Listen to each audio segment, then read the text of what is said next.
لبيك اللهم لبيك لبيك لا شريك لك لبيك إن الحمد والنعمة لك والملك لا شريك لك لبيك لبيك اللهم لبيك. In my very room, I kid you not, in the very room that I was in, I was very fortunate. There was only 5 people in that room, and one of those 5 was Mufti Saif al-Islam Sahib. And in that room, as soon as we donned the Ihram for Hajj, within an hour, somebody broke a rule within our room. That's what I'm saying. So we'll get, inshallah, we'll go through that. And he had to pay a penalty. He had to pay a heavy fine. It's called a dam, which will cost you about £150 average to sacrifice an animal because of the penalty that his mistake. What was it? I'll just tell you now. He went to the bathroom and he used hand wash. Just as simple as that. That's normal. Who doesn't use hand wash? So he used hand wash and finished. Inna lillah, used hand wash. It's got fragrance on it. He's violated his ihram. Right, so very, very important, these seminars. So flights, make sure your documents, money, medication, clothing, miscellaneous, all this will be going through travel companions, packing list, patient. Now this presentation was actually designed before the pandemic, so I'm gonna have to add as I go along. The second part of this PowerPoint is repent from all sins. So if you've upset anybody or you want to make amends with anybody, that's a good time. Resolve outstanding differences, ill feelings. If you've got any beef with anyone, you want to make sure you don't go Hajj while you still got beef with another fellow Muslim brother. So disputes and seek forgiveness from others. So humble yourself and say, look, you know, whether you forgive me or not, I'm asking for forgiveness. It's not a two-way thing.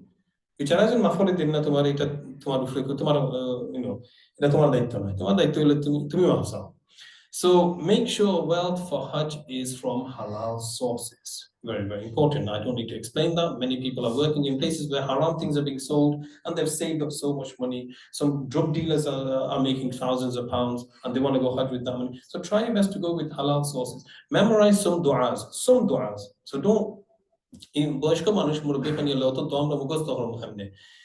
Only one dua you should know by heart. Shara huzur maze. One. لبيك اللهم لبيك لبيك لا شريك لك لبيك إن الحمد والنعمة لك والملك لا شريك لك. If that is the only one you know, it's fine. Don't worry. If you don't know the rest, it's okay. You can just write it down on a piece of paper. If you have your phones on, you can just follow a bit of those. And I'll mention which ones are good to recommended to recite as we go along. Develop ourselves in knowledge and spirituality. Offer 2 rakat of Salat al-Safar, traveling prayer. So if you travel anywhere, it's not just for Hajj. 2 rakat Salah of Safar, traveling. Safar prayer. So it's nice to pray this. If Hajj is a big Safar. So ensure dependents are catered for. I'm getting ready to go Hajj. Is everything ready in my house? I'm leaving my wife and the children, or maybe I'm taking my wife with me and I'm leaving my children with my sister-in-law or with my brothers. My brothers offer to take care of my kids. Then I need to make sure that they are being cared for. So I might need to leave some money with them. I might give some money to my brother and say, you're looking after my kids for 4 weeks. There you go. I'll give you like, if you can just take £500 and spend it on them. For the whole month, spend that £500 shopping, anything you need, you don't have to, you know. And I'm sure we've got good family members that probably turn around and say, they'll say, no, it's on us. But it's nice. You have to also make sure that they're being paid for, and their travels to school and what have you. Moving on. So the Umrah guide. Now you might be asking, why is Ustadh talking about Umrah? I thought it's a Hajj seminar. Before you go Hajj, I didn't know this. In 2005, I said to our respected Imam Sahib, the late Imam Sahib, Hazrat Maulana Nazir Ahmad Sahib. So I was his colleague. I'm to Tanshate Aslam Imam 2005. So I was very happy. The first thing I did with whatever salary I accumulated from Hyde Jamia Mosque at the time, it was my only job. I mean, شو اللي تقولي I mean, زوتها had the idea and I wanted taki. I mean, foila mani zomata kami hozoseti. So I made that intention, and my mum said that's a great intention. You know, I said I've got no other expenditure. So as soon as I was ready, I said, Huzur, I'm ready, I'm going to book it. £1,700. Could you believe it? 2005. It was only 1,700. And then what happened? Same, I paid the same amount for my mother as well. We're ready to go. So I said to Huzur, I said, in them days, there was no PowerPoint or anything like that. Obviously, Huzur's old school. He said, he said, get a pen and a paper and I'll tell you how to do it. So could you imagine, I'm here with my notepad and everything. The first question he asked me, and he stunned me, I'll never forget. So, he said, which Hajj? Huh? I said, which Hajj? He's asking me, which Hajj do you want to do? Have you chosen which Hajj you want to do? I said, I don't know, Huzur. I've never done Hajj. You tell me what. I thought Hajj is Hajj. He goes, no, Hajj things are. He goes, how many types of Hajj is there? 3 types of Hajj. He goes, choose. Which one do you want to do? I said, 3 types of Hajj. Oh, man. He's already schooling me. I don't know nothing. So he said, number 1, Hajj Kiran. You're going to do Kiran. Number 2, Tamattu.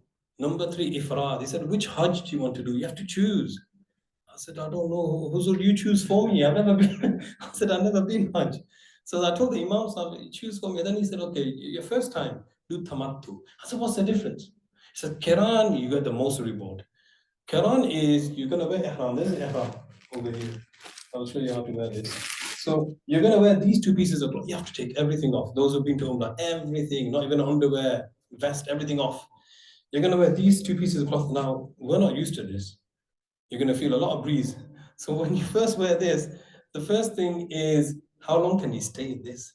You're itching to get out. And when you wear this, it's called Ihram. Do you know why it's called Ihram? Can you hear the word haram inside of it? The word haram is built in these clothes. It means things are going to be forbidden once you wear these. And these clothes are not actually ihram. It's kind of like namazul khafar in Bengali. They say namazul khafar window, the women. So the namazul unna. Namazul unna doesn't mean they're in salah. When they wear the scarf for prayer, they're not in prayer. Until they do niyyah and they say Allah takbir tahrima, and that's when they're in prayer. When you wear these 2 pieces of cloth, you're not in ihram yet. So nothing's violated. Now you can put all the perfume all over these ihrams. Go for it. Go crazy. You can still clip your nails.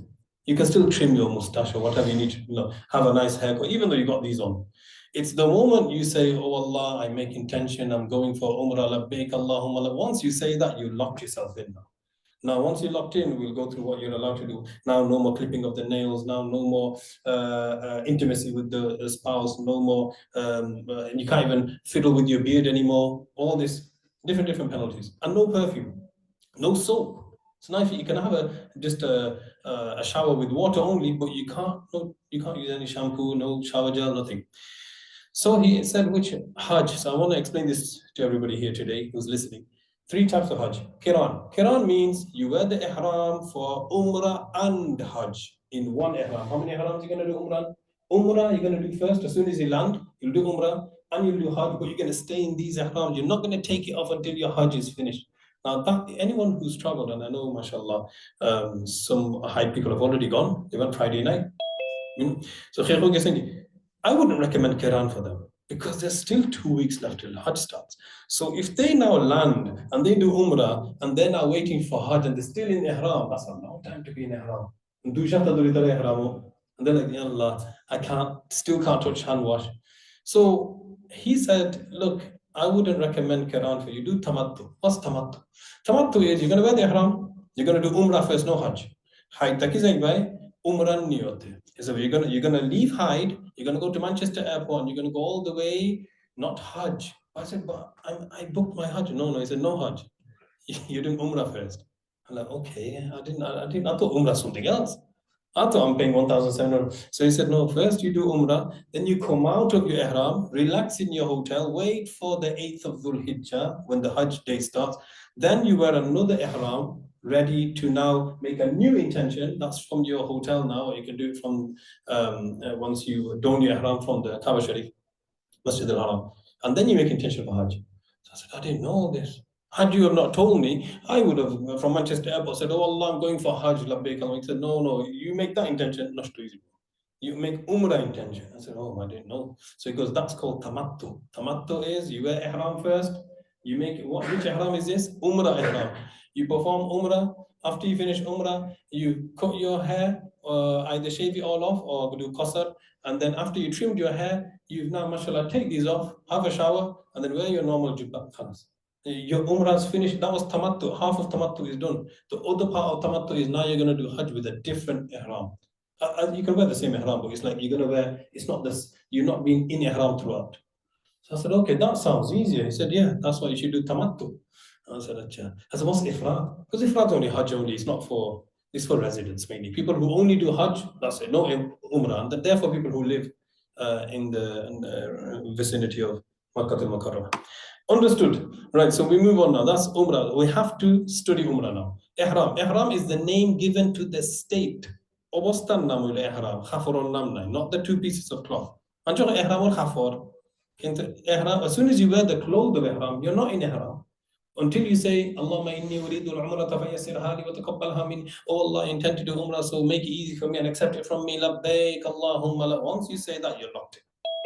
So, sunnah. It's a sunnah once you wear these clothes to bathe, have a shower, and it's preferable to remove hair from pubic areas, trim the mustache, clip get rid of, cut your nails, cut any unwanted hair that you need to. If you need to have a haircut now, have it now. And once you've done that, you've had your shower.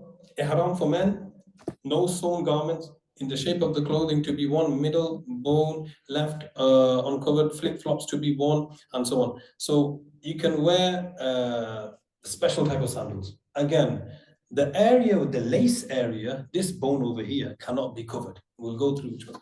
Ihram for women is simple. They just wear any colored abaya. No cloth touching the face and head is covered. So no cloth can touch their face exposed. They can wear a special type of cap that drops down, a veil, you might see that. But, and their head is covered. For men, we can't even cover our head. So that's our ihram. Moving on. What's the sunnah? Sunnah to perform 2 rakat nafal salah. Once you wore these 2 pieces of cloth, what are you going to do? You're not going to sit, you're going to pray 2 rakat, and this is called Salatul Ihram. Kitan namaz, Ihramun namaz. Why is it? It's nafal. If you don't pray this salah, your ihram still accepted. Well, obviously, it's really good to follow the sunnah as much as we can. A menstruating woman will not pray this salah. So has she wore her a special abaya for ihram? Yes. She's wore her abaya. She said, this is my abaya for my ihram abaya. But she'll be like, I'm menstruating, so I can't pray salah. No salah for me, no touching Quran for me, no problem. So, tara innamas qurtana idura, tara miss. Whoever is praying the 2 rakat prayer, first raka'ah, sunnah, Qul ya ayyuhal kafirun. Second rakat, Qul huwallahu ahad. Another one, you do surah. Number 1, and make sure this salah, don't pray during these 3 forbidden times. After Fajr till 50 minutes after sunrise. So sunrise is what time? Was sunrise about 5 o'clock today? So imagine sunrise at 5 o'clock. So you can't pray that prayer until 5:15. Wait, if it happened to be Fajr time and you wore these, then pray your Fajr first. Pray your Sunnah for Fajr, but don't pray these 2 rakats. Wait till after sunrise. Number 2, Zawal, when the sun has reached its highest point. That's 10 minutes before the beginning time. Number 3, Asr Salah until sunset. So after Asr Salah, kununa mazasani Asr and Maghrib, masano kununa falnai. This Salah for Ihram is nafal, so you can't pray this. So after Asr, I've worn these Ihram. Can I not pray 2 rakat? No. It's after Asr now. Wait till. If you haven't prayed Asr, you can. If you prayed your Asr, so it's not the time, it's whether you prayed your Asr or not. Because Asr or Agha Sunnah doesn't any. So Asr or Asr namazun for Sunnah. If you haven't prayed your Asr Salah, then you can pray the 2 rakat. If you prayed, Asr namaz for you, so you prayed your Asr. Now no more Salatul Ihram until after Maghrib. Moving on. Miqat. You've got to study Miqat.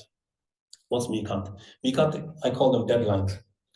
So these are, Ihram should be worn before entering or passing the Miqat. These are boundary. Can you see all these? These are boundaries. That's not a boundary, get rid of that one.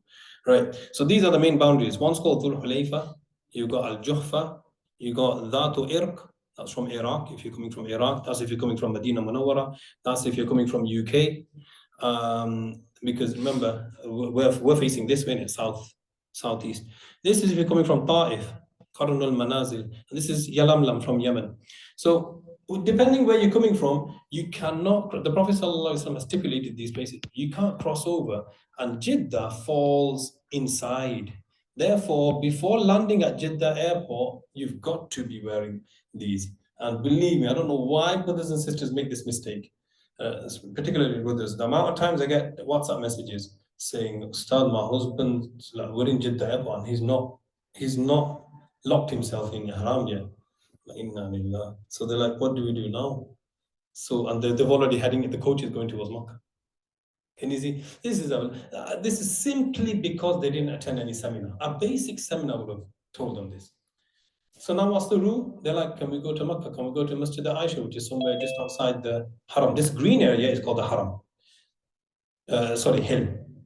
Right? So they, I want to go just outside. No, you can't go to Masjid Aisha. That's for people who are already in Ihram. So you're going to have to go to the nearest one. Now that's the nearest one is probably going to be, you got Qarnul Manazil, which is not too far, or you'll have to go outside this boundary and then wear it and come back in. So you could technically go just outside Jeddah. Al-Jufa would be a good option. Anyway, it's just, I thought, hopefully nobody makes this mistake. So before landing at Jeddah airport, Jeddah, your hotel number again, 45 minutes again, at least 45 minutes before landing time. Usually, if it's Saudi Airlines, they'll announce it. The captain is a Muslim, say. So anybody with the intending to wear the ihram, you should wear it now as we are getting close to the Miqat. Right. These are boundary points fixed by the Prophet ﷺ, which ihram must be worn and state of ihram must be entered into. If not, what will happen? Dam, penalty, will have to be given. What's the penalty? Different penalties. The typical penalty is you have to sacrifice a sheep or a goat and you have to distribute that meat in Makkah. Moving on. Ihram. Niyyah and Talbiyah. Niyyah means intention, and Talbiyah is labbaik Allahumma labbaik. The moment you say Allahumma inni uridu al-umrata fayassirha li wa taqabbalha minni, I'm not sure why it's turned out like this, the Arabic, but anyway, the translation of Allah, I intend to perform Umrah, so make it easy for me and accept it from me. And then you made the intention and you said this is your intention. You've said it verbally. You don't have to say it verbally. It can be said, it can be just in the heart as well. The moment you've made this intention and you say the talbiyah as well, labbaik Allahumma labbaik, labbaik la sharika laka labbaik, innal hamda wan ni'mata laka wal mulk la sharika lak, you're locked in. Your ihram has started now. No more, put everything away. You got any perfumes, any itters, don't touch them. Any hand wash, don't touch them. Now, if you want to be smart, this is allowed. You can get non-scented soap.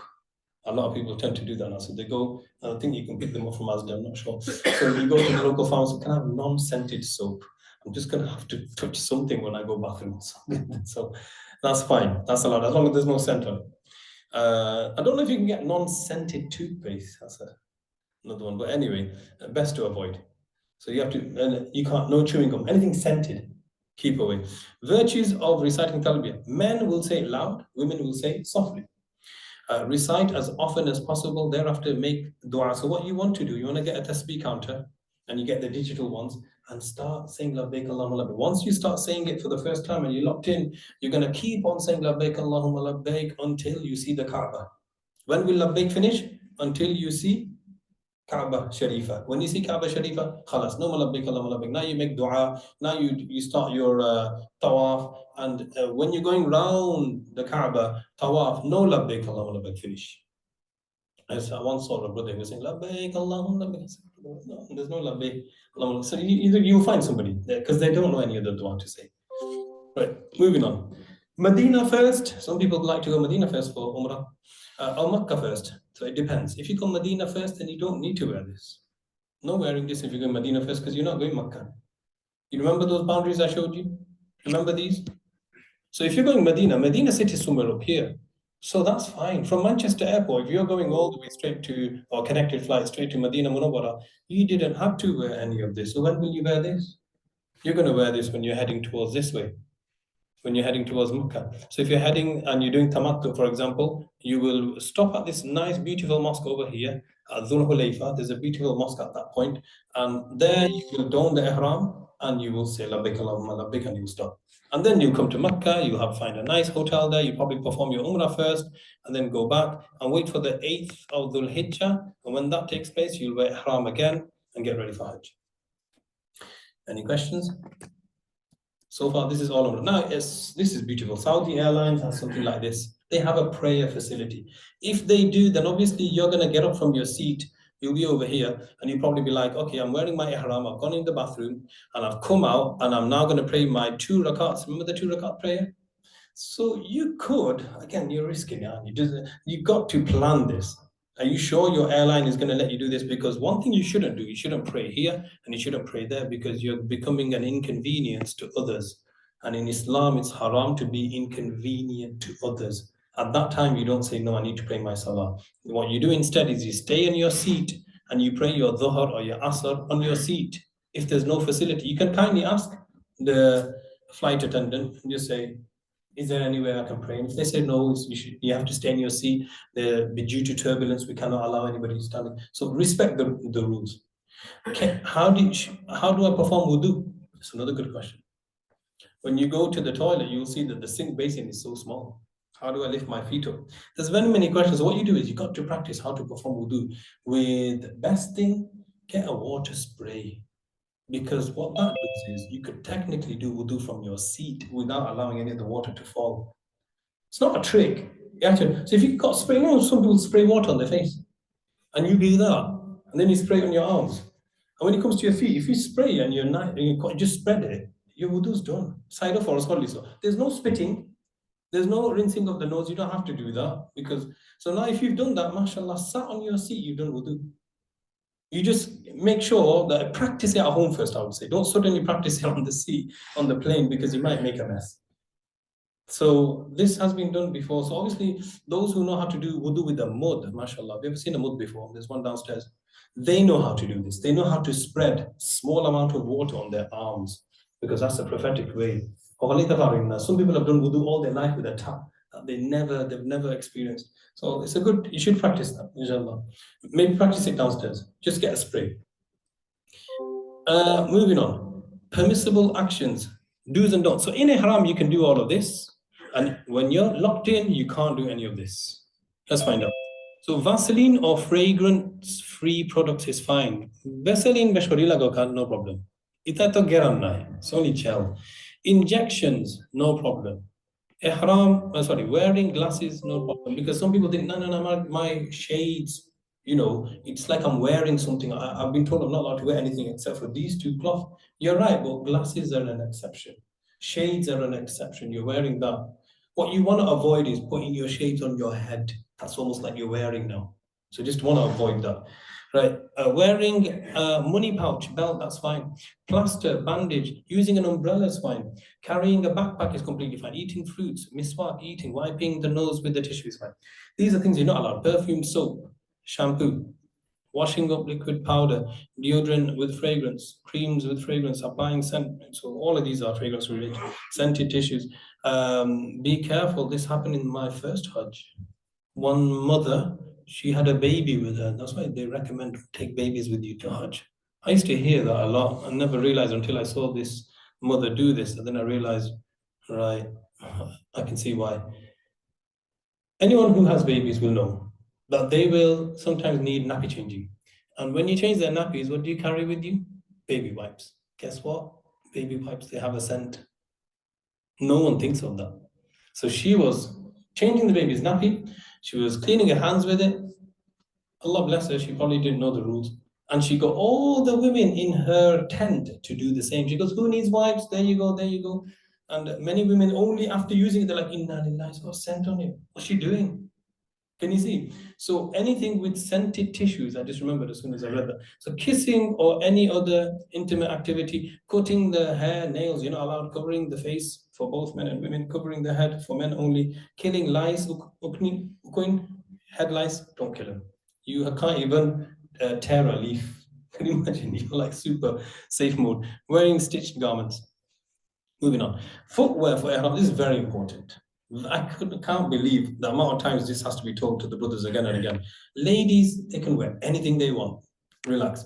Men, keep your eyes peeled. So women may wear socks shoes or socks in an ihram, no problem. Males will expose the protruding bone on the foot. Now, what bone is that? It's that bone right there. That has to be exposed. You can't cover that area. So you wear socks like this, you've had it. So look, this entire area has to be exposed. So if you got socks like this, brilliant. Are you allowed to wear socks? That's fine. The women can wear socks. They can wear full socks. So ladies, relax. But you can get this type of socks. Obviously, you can get anything online nowadays.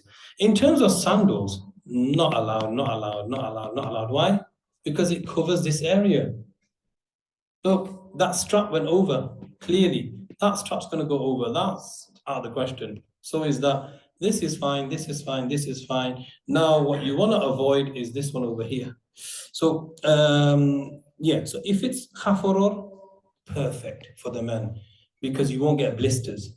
If it's rubber, oof, good luck.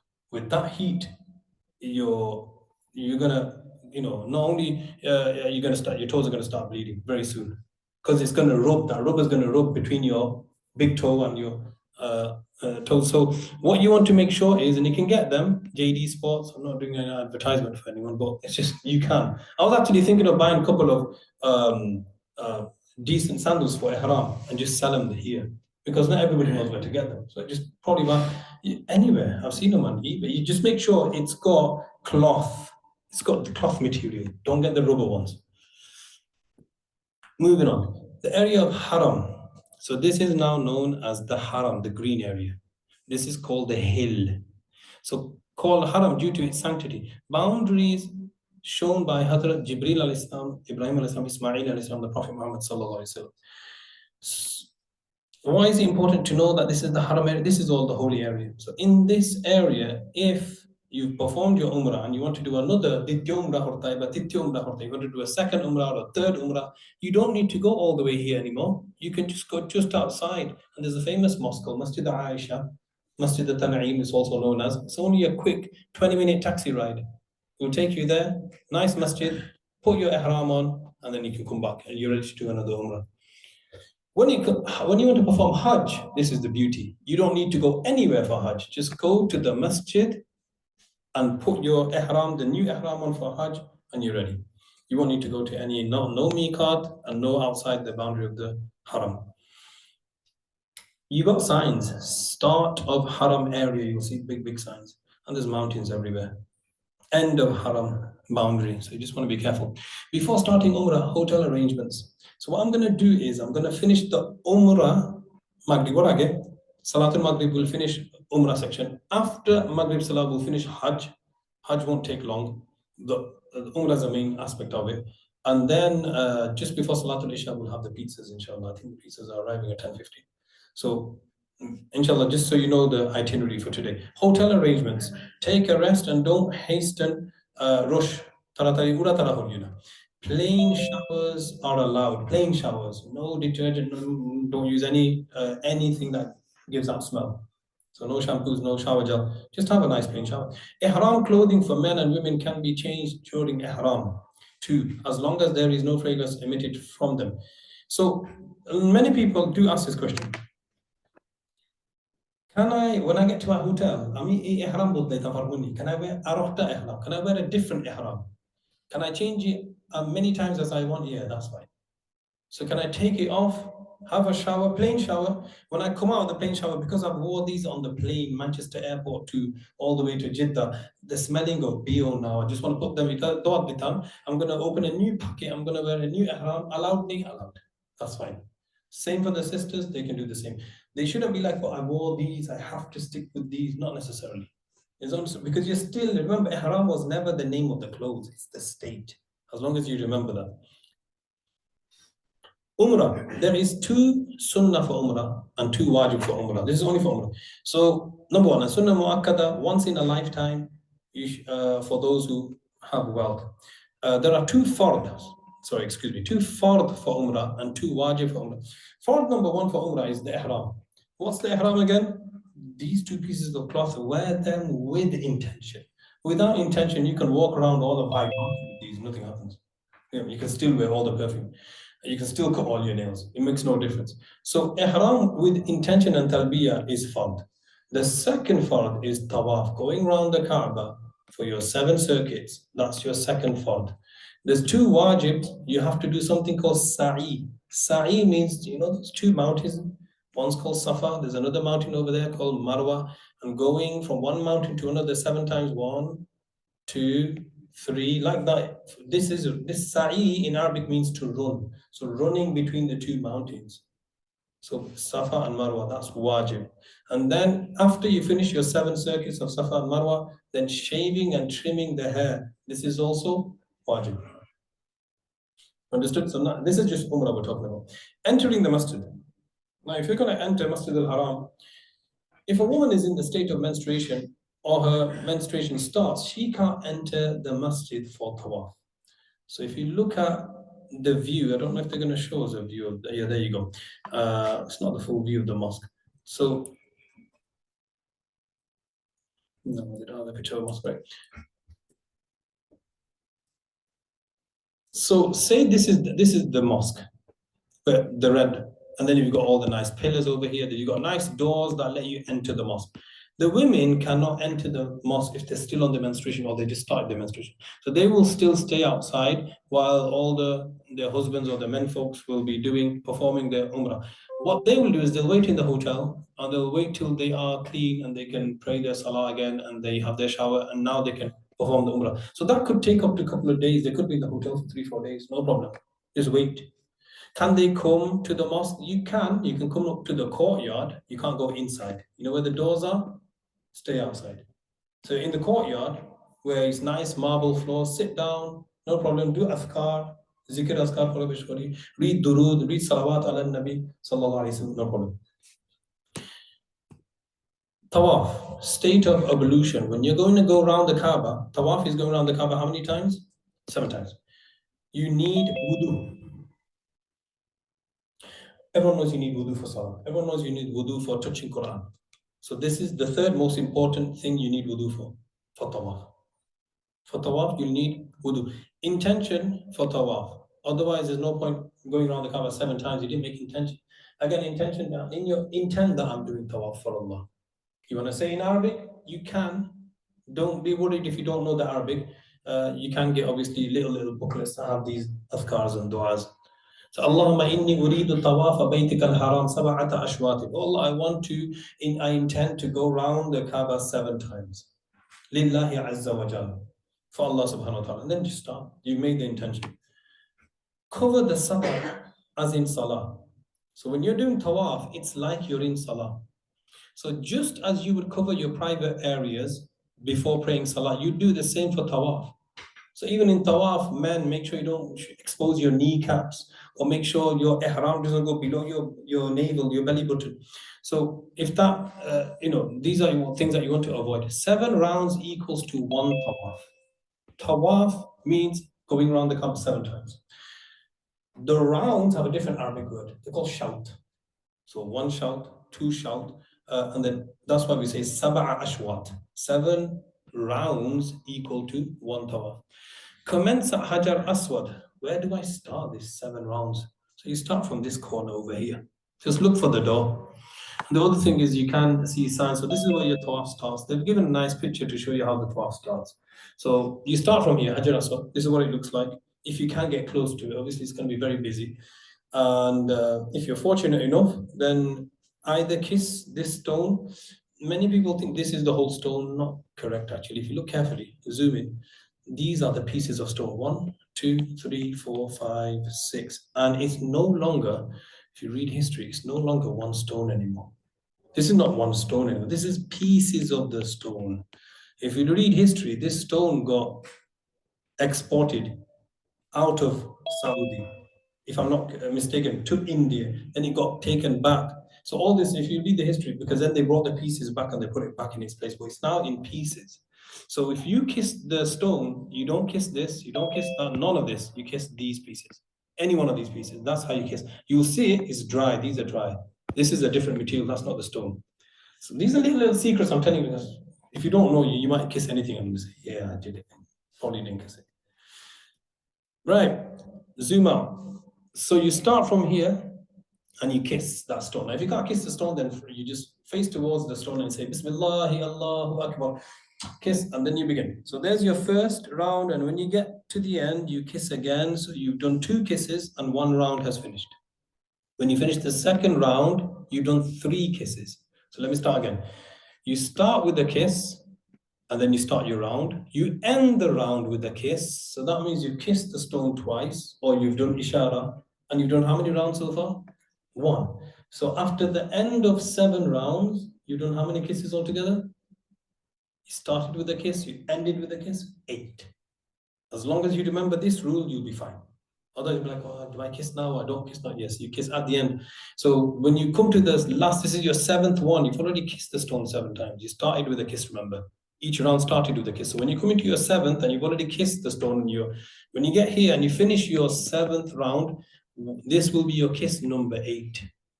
Once you kissed it for the 8th time, your tawaf is complete. You may now make your way towards drinking Zamzam and you perform 2 rakat prayer here. I would say it's quite impossible nowadays. So you do move more further back, look for a more less dense area, and then perform your 2 rakat wajib al-tawaf. This is wajib salah. These 2 terms, memorize them. Otherwise you can't do Umrah. You've got to know these terms. Idtibaa and Raml. What's Idtibaa?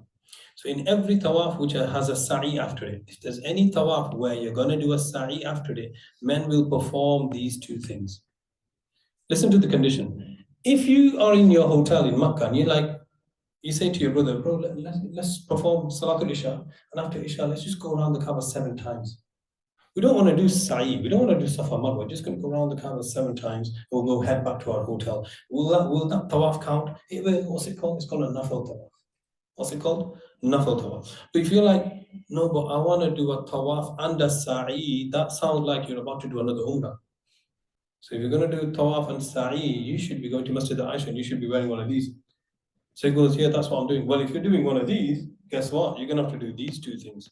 What do these 2 things mean? Ittiba, uncover the right shoulder and take the take the upper ihram from under the right ihram. I'll quickly show you. So if you're wearing this like something like this, then you want to make sure you take this ihram and you fling it all over this shoulder. So now you should be like this. This is all covered. So your whole right arm and your right shoulder is now exposed. For how long? All 7. For the full 7. Nobody should be going around the Kaaba with both shoulders covered. Ramal, briskly walk whilst moving your shoulders, chest out. So you're proper marching like a soldier. Chest out and you're briskly walking with your shoulders chest out and small steps. And you're going like this. So you're doing it, you're literally like jogging almost on the spot. For how many rounds? First 3 rounds. And this is the sunnah of the Prophet ﷺ and the Sahabas. They did this just to show the mushrikeen that they're not tired. So this needs to be done. Now, what you notice is many people who haven't done an Umrah seminar or Hajj seminar, they're not doing this because they didn't have time to just like even know what a Ramal or a Ittiba. You can nudge them and say, I know doing a Ramal is a Muslim. So, because everyone's copying everybody else. Women will do neither. So if you got your wife next to you, you'll jog on the spot. So yeah, you're jogging, and your wife's next to you just walking. You're still holding your hand, but you're just jogging on the spot. And for how long are you doing this? For the first 3 rounds. After completing tawaf, one should cover the right shoulder again. When you've done your 7 circuits, once you've done all 7, straight away, so you've done your 8th kiss, Bismillah, Allahu Akbar, now cover. Get the ihram, cover. Finish. Why cover? Because you're going to pray 2 rakats, Salat al-Tawaf, and this Salat al-Tawaf, you don't uncover shoulders for Salah. So from this image, you can see that's what it looks like when you uncover your shoulder. So clearly they're on the first, they're doing their 7 rounds like this, and they should be like kind of jogging on the first 3 rounds. Start Tawaf, stand in line with Hajar Aswad. Istiqbal, raise both hands, say Allahu Akbar, La ilaha illallah, and drop the hands. So first you do istiqbal. Istilam, raise the hands towards the black stone and kiss the palms without making a noise while saying Bismillah, Allahu Akbar. Rules regarding tawaf: any dhikr may be recited during tawaf without disturbing others. So try not to be too loud, although you'll see other groups, they are very, very loud. It does disturb your own adhkar sometimes. So just try to be as moderate as possible. Ensure to control your gaze. There are clearly men and women doing tawaf, so don't be looking around. Just try to have yourselves more composed. Keep the Kaaba on your left at all times. What you don't want to do is someone's behind you and you turn around and you're talking to them and say, hey, come, I almost lost you. You don't do any of that. So you kind of, when you're looking for somebody, you have to stay walking the same way, just look around in that sense. Go around the hatim and don't cut through it. So you've seen what the hatim looks like. That area over here, that's called the hatim distance. So they won't let you do that anyway. Your tawaf is round this way, so don't try to cut through. It is disliked to eat while you're doing tawaf. One may drink zamzam, so fill your bottled water with zamzam and then you can drink that. If a wudu breaks, what should you do now? Remember, you need wudu for tawaf. Continue from where you stopped and restart. So imagine you did 3.5 circuits and you're on 3.5 circuits and your wudu broke. You're going to now go perform wudu, come back and carry on where you left off. Does that make sense? You don't need to start all the 7 again. Do not gesture to anything other than Hajar Aswad. When you're going to do that gesturing thing, Bismillah, Allah Akbar, that's the only corner you gesture towards. You don't go around other corners and be like, oh, I wish I touched that corner, and you do a bit of that. There's no gesturing. If you pass by Rukn Yamani, which means the Yemeni corner, it is preferable to touch it. If you can touch it, touch it. But if you can't, there's no gesturing. Out of Ihram. Now it says, with your right hand or both hands, do not kiss it. Tawaf tasbih may be needed. So this is Rukn Yamani. You can tell so many people have touched it that the colors changed. The amount of people have touched that corner. There are people who kiss this corner, by the way. Again, don't get carried away. You'll see people kissing it. You've done the seminar, walk away. It's not from the Sunnah. They're just people who've not done any seminar. They're just going overboard, and they'll kiss all sorts. You'll be surprised. You know where the footprint of Ibrahim al-Islam is? That case that covers it. There's people kissing. But now, mashallah, there's a guard there. He doesn't allow anyone to go near it now. He literally pushes people away. You went recently, right? I'm with you. So upon the completion of 7 rounds, perform istilam for the 8th time. Kiss the stone for the 8th time. Offer 2 wajib rakats of tawaf behind Maqam Ibrahim. This is not possible. It's going to be, I wouldn't recommend you try this. However, this is difficult and anywhere will suffice. Recite Surah Kul Ya Ayyuhal Kafirun in Rakatul Ula, in first rakat, and recite Surah Al-Ikhlas Qul Huwallahu Ahad in the second rakat. Check that it is not makruh time again. So make sure it's not in the middle of Asr and Salatul Maghrib. So this is the famous case covering the footprint of Ibrahim alayhi. Different pictures. Right, dua and zamzam. Now you're done your tawaf. Thereafter make dua, because duas are readily accepted during this moment. Drink zamzam to your fill, and virtues of zamzam are mentioned numerously in hadith. The Prophet ﷺ said, Ma'u zamzam lima shuribala. So he said, the water of zamzam is for whatever you drink it for. Make a wish, go for it. So make any wish and drink the zamzam and your wish will be fulfilled. And then these are zamzam drums everywhere. Try to drink this one. Avoid these ones, especially if you're from UK as well. Because you're going to feel the heat and you'll be like, oh, I really need an ice cold zamzam. So these are the ice cold ones. I would avoid it because not everyone's throat can hack it. You're going to have it, you're going to feel awesome. And then when you get to your hotel and the aircon blows with that zamzam that you drank and they connect, you've broken your voice. And you're like, oh, I don't know what's happened. I see that a lot. So stay warm as possible. This is original zamzam. It's not being filtered. This is filtered. So keep your eyes peeled for this sign. This is a very old picture of the Kaaba. In the olden days, look at this, you were allowed to go underneath and check out the well. The well of Zamzam is somewhere around here. You can imagine they gave access. You can go and see the original well. Now they've blocked it off. All this is now all marble floor. And this is where the Imam used to stand. Can you see the Imam's place? Preparing for Sa'i, for the run between the 2 mountains. Remember Safa and all the way to Marwa. So practice this. It's a long walk there and there. It's like as the length of Great Norwich Street. Have a nice walk. Top of Great Norwich Street, St. George's Church, get to the bottom where the train station is. Aldi, just keep going up and down. So let me practice. Good practice. Perform istilam before sa'i on the 9th time. Now the same kisi for the 9th time. So you've drank your zamzam, you've done your 2 rakat salatul tawaf, and now you're about to do what? Sa'i. What's that again? You're about to go to the 2 mountains, but they're saying just before you do that, go back to the Kaaba, give it a 9th kiss, because that's going to be kiss number 9, to say, I'm about to start this other type of tawaf. Now, it's not called tawaf, it's called sa'i. Running 7 times. It is sunnah to do sa'i straight away unless there is a genuine need. Try not to delay. Climb a little to where you can see the Kaaba and make dua. So climb on the mountain, and then what you see is in the tiles, you're going to see the tiles. Suddenly you'll see the tiles will go up like this. So when you're on the tiles, when you're standing on the tiles that is on a slope, then you know, be assured you're on the mountain now, it's fine. It's just got tiles on it. Because after the tile finishes, then you've got the actual mountain, which is behind the glass now. They put a glass. It wasn't there in 2005. I've noticed it's like a museum now. All you can do is touch the glass and you can see the mountain, but it's tiled all the way up. So when you're on that slope, that's it. Fine. You know, don't go any higher. And then turn, look for the Kaaba. There's the Kaaba Sharif. Put your hands up, make a dua, because any dua made at that moment is readily accepted. Mustajab. Ameen. And then off you go. Now, if you want to make intention for sa'i, you may do so. And then that's, you will say, I'm making intention. Have that in your mind. I'm making the intention for sa'i and for Allah subhanahu wa ta'ala begin. Some people like to recite the ayah, Inna safa wal marwata min sha'airillah. So you'll get some groups, you'll get people to repeat.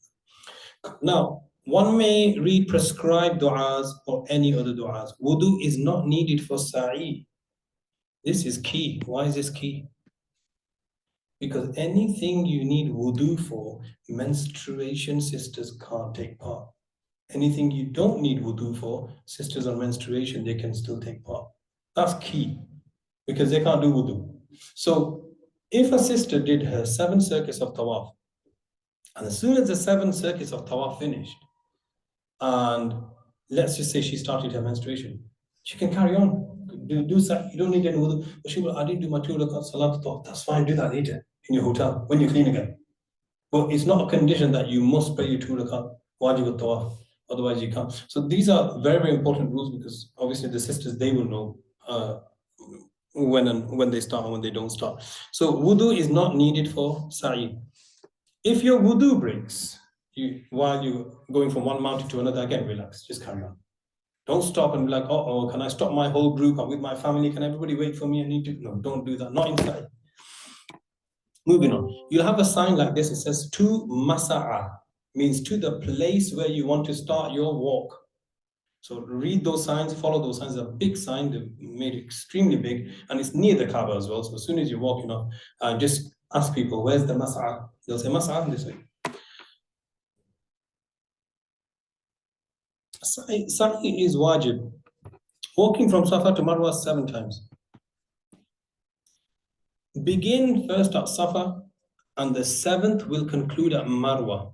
So if you started from S and you're going to end at M, then you should, according to your calculation, your 7th one should finish at the M. So that's 1, that's 2, and if you keep going 2, then you got 3, 4, 5, 6, and then 7. So yeah, you should finish at the M, Marwa. People have made this mistake. Some people have done Safa and Marwa as one. Some people have gone Marwa all the way there, and they thought that was 1. Now to think that's 1, could you imagine they're doing 14? That's crazy. And believe me, your legs, they do start to ache even doing 7. So I feel pity for those who did the 14. Recite any, men will walk briskly between the green lights. You're going to see green lights. I think they're going to show an image of the green lights. There it is. And then this is, yeah, when you're here, you're on the mountain. You don't have to be on here. This is the Safa mountain. But they've now put it behind a glass barrier. And the men will run. So when the men get here, they will start to run between the 2 green lights. What's the significance? Because the wife of Ibrahim alayhi salam, Bibi Hajra, when she was when she reached this area and she was desperately looking for water for her son Ismail, her vision was blinded. It was uh, because it was like rocky mountains everywhere. So she wanted to make sure she's got her eyes on her child all the time. So she just ran this pace, just that pace. Today, women don't run. Only the men are allowed to, because women running is against the laws of hijab in front of men. So the men will just run now, only during the two green lights, and it looks like this. So you can't miss it. Just look up, you see the green light, off you go, start running, start area. This is Mount Safa from a higher view. So you can't physically stand here anymore. We were used to, in 2005, we were allowed to go as high as we want, but then I stopped it. I don't blame man. If you notice, they've put certain material on it so it doesn't deteriorate. And I never knew this is a factor. Even mountains slowly shrink with more people going on it, probably from the dust. Right, so Halaq and Qasr. After you've done your running from Safa and Marwa, what happens next is, times my is that 20? 22. So you finished your Umrah now, mashallah. So when you finish your Umrah, as soon as you finish at Marwa, remember that mountain Marwa?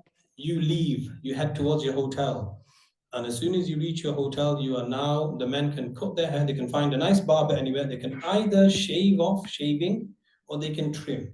So everyone's asking this question, Ustad, do I need to shave? I've never shaved my head since I was a baby. Fair enough. So trimming is allowed, but trimming, there's a rule. Now listen to the rule. Men will shave or trim, it says quarter of their hair. It is better to shave the head. Why? Who shaved it? The Prophet, Nabi Karim Sallallahu Alaihi Wasallam, he shaved it. So it's better to do haram.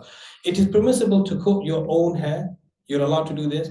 It is also permissible to cut someone else's hair as long as both individuals have finished their Umrah. As long as they've reached the Marwa mountain, then it's fine.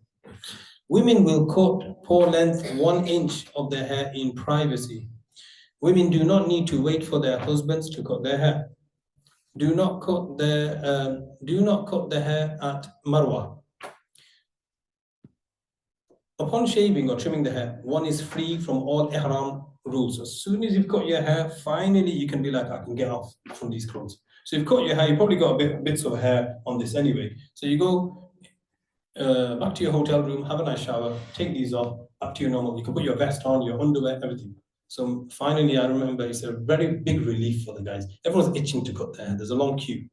And sometimes a very long queue. But these men, they're professionals. I've seen they will give you a boldy in less than 5 minutes, like within minutes, like 1 or 2 minutes done. And they do it with a cut knife. That's the other thing. Have you ever had your head shaved with a, you know what cut knife is? Those ones.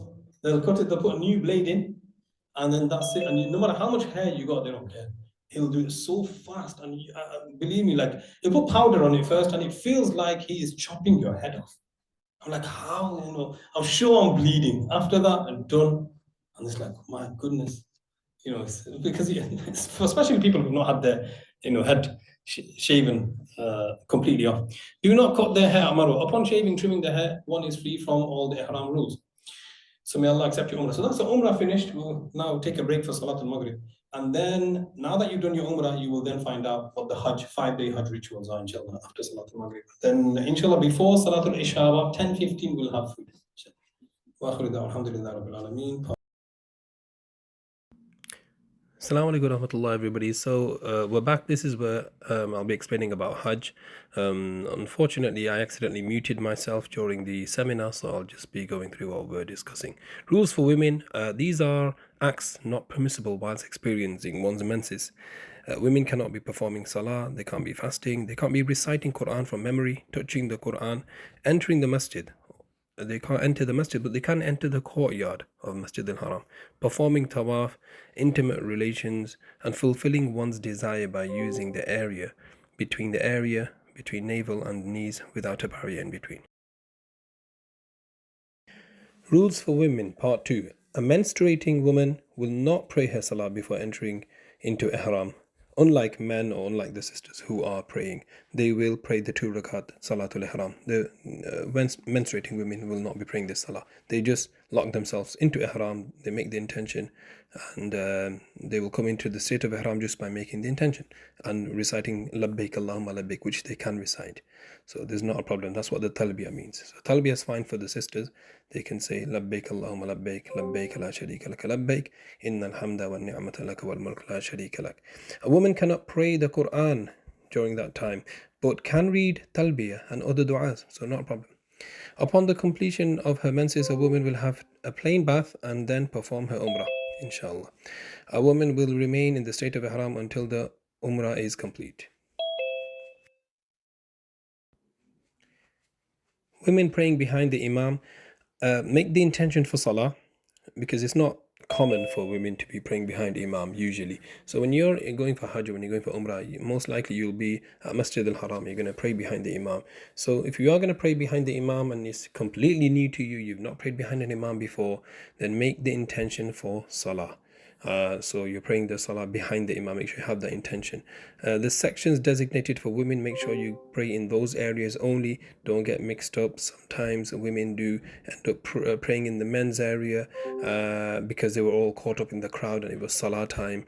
So if a woman ends up doing that, then there is going to be a problem, because the men who pray, women and men don't pray together, obviously. So if a woman does end up praying and there's men on either side of her, or there's men behind her, then their prayers will be invalid. So I'll just show a quick diagram. Imagine this is a woman, and then there's two men on either side, God forbid, and there's a man in front and there's a man behind. Whose salah will be invalid? His salah is invalid.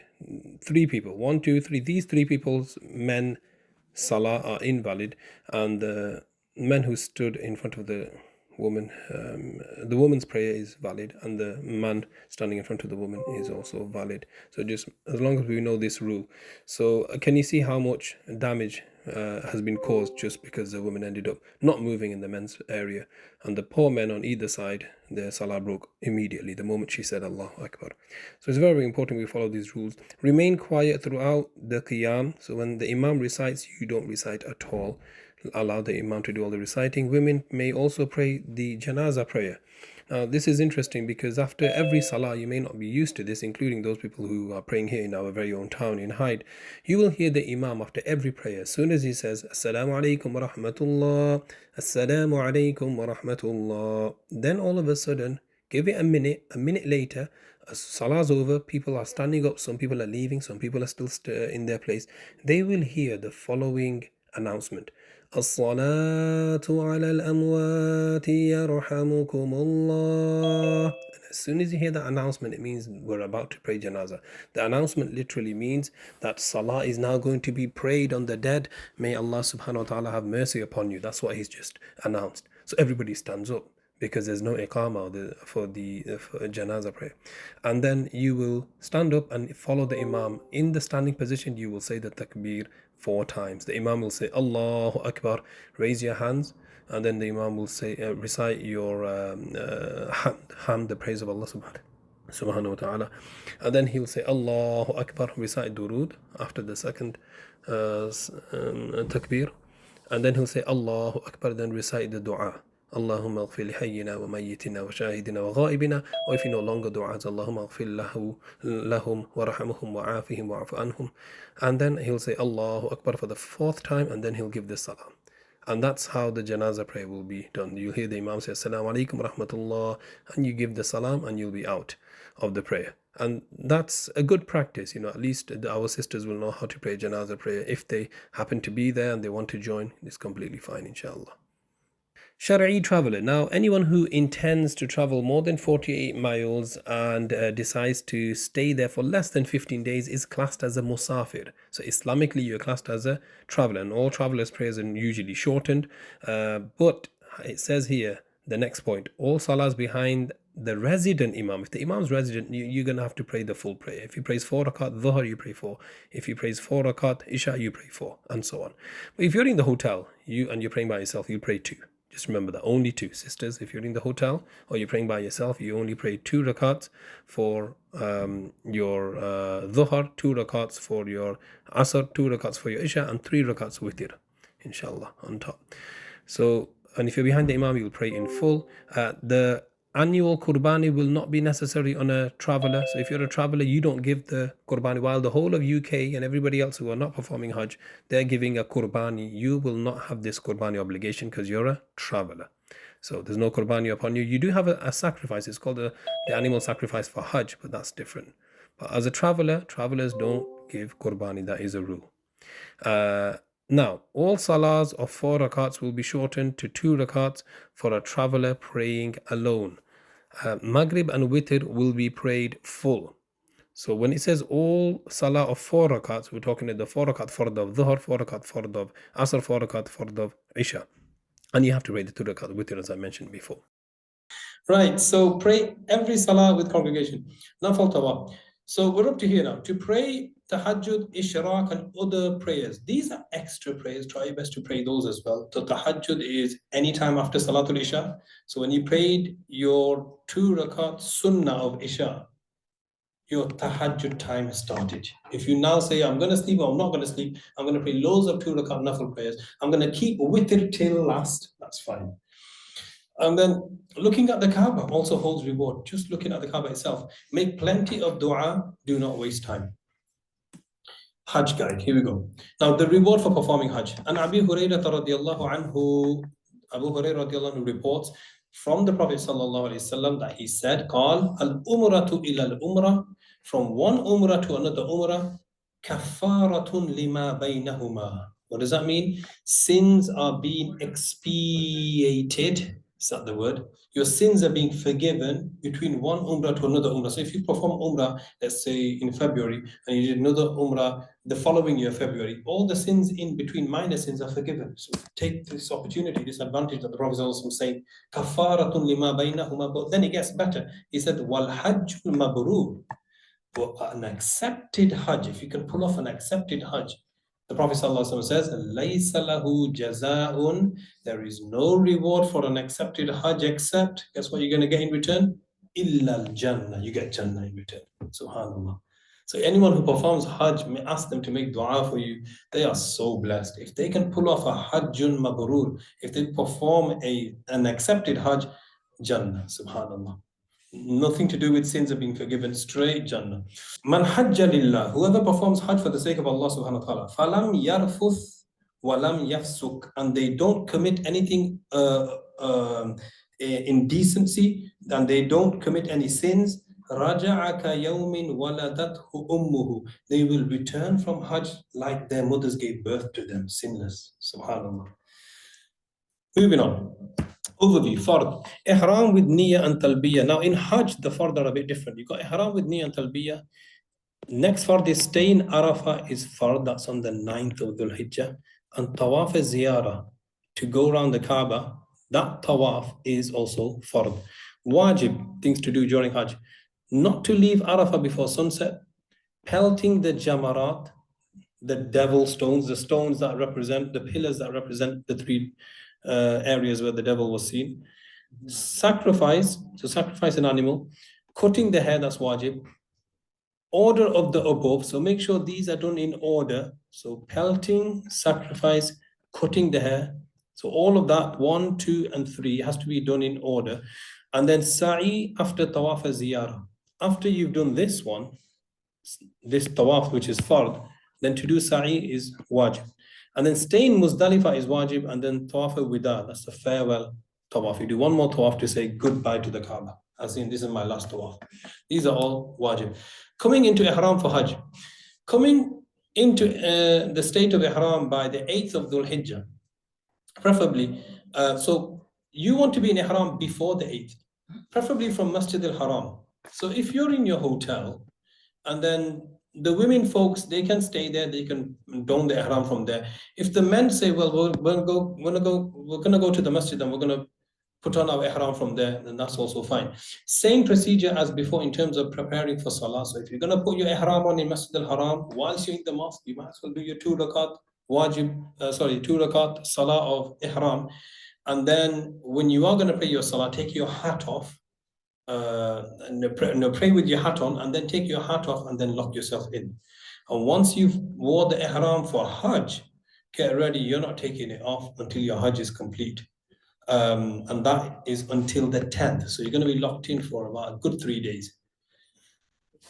Make niyyah for Hajj and recite the Talbiyah. Now you're going to say something along the lines. You don't have to say in verbally. It's all in the heart. You can say, Allahumma inni uridul hajja fayassirhu li. Oh Allah, intend to perform Hajj, so make it easy for me. Wa taqabbalhu minni, and accept it from me. Labbaik Allahumma labbaik, labbaik la sharika laka labbaik, innal hamda wa ni'mata laka wal mulk la sharika lak. And abide by the rules of Ihram. So we don't need to go back to that. The do's and don'ts, if you remember from the previous slides. Rucksacks for the 5 days. Pack snacks, medication, clothing if needed. Spare ihram if needed. Imagine one gets really dirty or you fall in mud or something. And then you're like, what do I do now? You've always got one spare. Reading materials. So if you couldn't memorize all those little du'as or what to read, it's good to have them on your phone. Make sure you have them ready. Toiletries, small pebble bags. It's nice to have a pouch, because in that pouch, you're going to need 7 times 3. And then you're going to need it another 3 times in the following days. And then you're going to need another +7.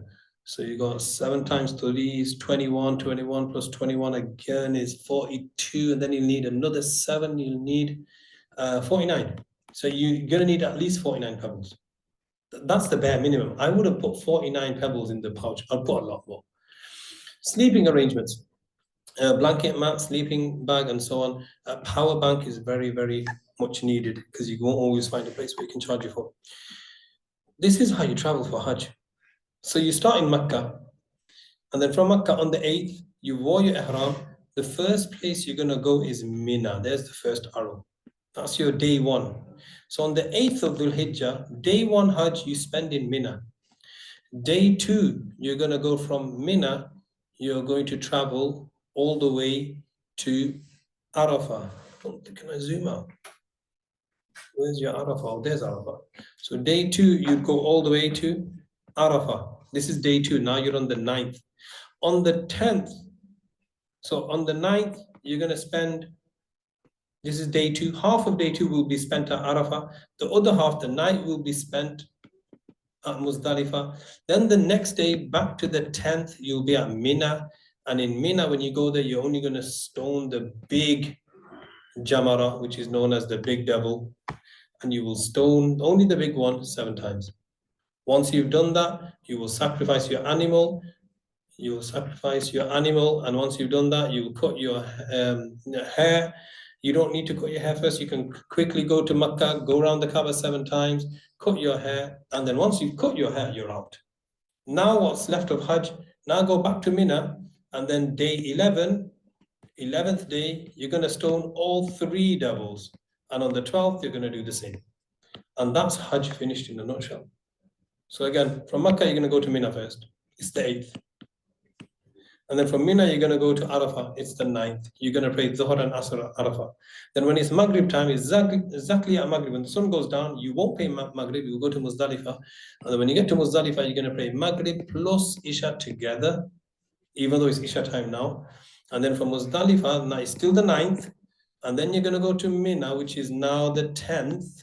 On the 10th is the most busiest day. And on the 10th, what's going to happen? You're going to stone only the big devil. And then you're going to sacrifice an animal. That's the biggest activity day. Then you're going to cut your hair. And after you cut your hair, then you're going to go to Mecca and go around the Kaaba. That's all, lots of activities on the. So what happened was, when I first went to Mina on the first day of Hajj, like we just sat there in the tent and I looked around and I was 21. So I looked around and I was like, everyone else is like very elderly and they're all like having a nap. And I said, Hajj started, right? They go, yeah, so what do I do when I'm ready? What do I do? And they're like, nothing, stay in there, you stay in your tent. Stay in the tent, but whole day. He goes, yeah, that's it. I'm like, okay. I'll be honest, I wasn't feeling Hajj when I was in Mina. Then I went to Arafah, what do we do now? He goes, again, you just stay there. Stay there? Where's the, I've got myself ready for, any activities. But so then I realized in Muzdalifah, so when you get to Mina on the 10th, that's when the activities kick in. All you're doing is praying your prayers and asking for forgiveness, praying your prayers and asking for forgiveness, going to sleep if you want to or stay awake. But you're just moving around. So let's have a look. Now, all these people are heading towards their destination. Either they're going Mina or they're heading to Arafah. But this is a beautiful, like you'll see a nice tunnel of just pedestrians this way and this way. And this is literally cut through an entire mountain. They've literally cut through a mountain to build this tunnel. It's fully air conditioned. So when you walk there, it's kind of like a demonstration. Everyone's saying, Labbaik Allahumma Labbaik. Beautiful. The scene that when you feel Hajj is different because you don't feel this in Umrah. And there's your tent. You're now in Mina. So everybody gets one of these.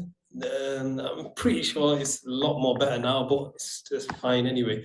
You just quickly dash there, put your stuff down, and then you're ready. If you want to sleep, you can. If you want to have a walk, you have a walk.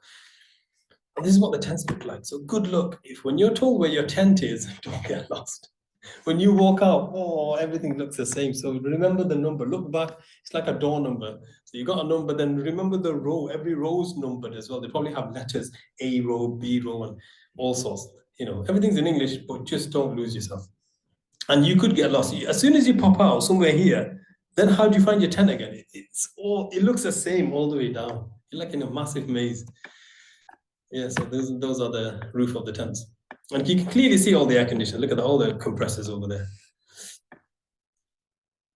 Usually they put the Europeans in one section, so you might get the Europeans in one section. They know. So as soon as you come out, you'll see, oh, wow, everyone's from UK here.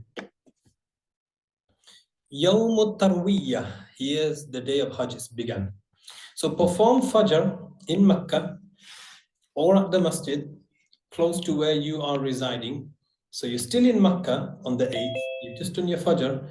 Now Sunnah to leave for Mina after sunrise. Sun has risen, off you go. Can I be honest with you? Nobody does this. Do you know what's going to happen? Usually a coach comes on the night before, on the 7th. And I was like, hey man, I studied all this, what's going on? And then I hop onto the coach. Coach for what? We're going Mina, but it's only the 7th. I have to read Fajr in Mecca. They go, you ain't no coach going for you on the 8th. It's so busy because there's thousands of coaches. So they take you the night before. Because technically, when you get to Mina, when you get to your tent on the 8th, you want to make sure you pray. How many prayers in Mina in that tent? 5. Guess which prayer it starts off with? Which prayer? Dhuhr. What happened to Fajr? Fajr was supposed to be prayed in Makkah. So if they've brought us on the night of the 7th, twice I've done Hajj, and they've done this twice now, they take it the night before. So I'm like, okay. Now they'll be like, okay, good luck. You want to stay in your hotel?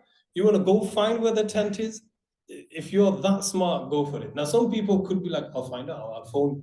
I'm staying here. I want to do the proper Sunnah. I want to pray my Fajr in Makkah. You guys go ahead on the coach. Would I recommend that in a seminar? No way. No way. So just hop on with your coach. It doesn't matter. Don't feel disheartened that you couldn't pray your Fajr at Makkah. So where are you going to pray your Fajr then? Obviously, you're going to pray in Mina.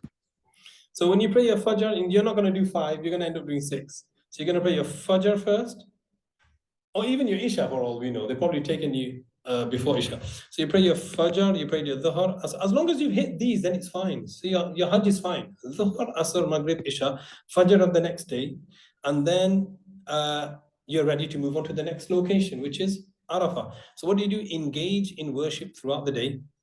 That's all you're supposed to do. So sit there. If you've got the Quran, try to read the entire Quran in Hajj, if you can. So you need to. You got 5 days. Do the maths. How many paras are you going to read? That's 3 paras a day, I think. 3. No. How many paras is that? Not 3 paras. My maths is not working. 6 paras a day. Yes, average 6 paras a day. So you're doing what? 6 paras, 6 juz a day. Off you go, and make your Hajj spiritual. Like, I'm going to read. I'm going to sit down. And what you want to do is everyone's going to, like, I'm going to be honest with you. Here, everyone's chit-chatting. Everybody. Now, be very careful. You've spent 9,500 or 8,500 pounds. You want to make sure I'm in worship mode. I'm not going to get this chance again. So everyone's, because usually people who don't know how to read Quran, they'll be like just talking, oh, so how's your hotel? Oh, is it? Oh, my hotel was like this. And they'll just start like slating their hotels, and you'll hear all sorts. They'll start talking about, they'll do back chat about all sorts. What you want to do is, what I noticed when I was with, mashallah, with Mufti Sahib and others, they kept themselves to themselves. Everybody else was chatting. I was just observing. They're like just reading Quran. And I'm looking around and they're talking about different things. Some guy talking about football. You're in the wrong. This is the place where don't waste every minute. Just if you don't know how to read Quran, okay, fair enough. Then at least just do dhikr. Get your tasbih. Labbaik Allahumma labbaik, that's the best thing to recite. So it is permissible to leave on the 7th if the coaches of the group are leaving. Walking alone is not advised. Perform 5 prayers and then moving on. So when you're praying in your tent, it's going to look like this. So that's the men praying.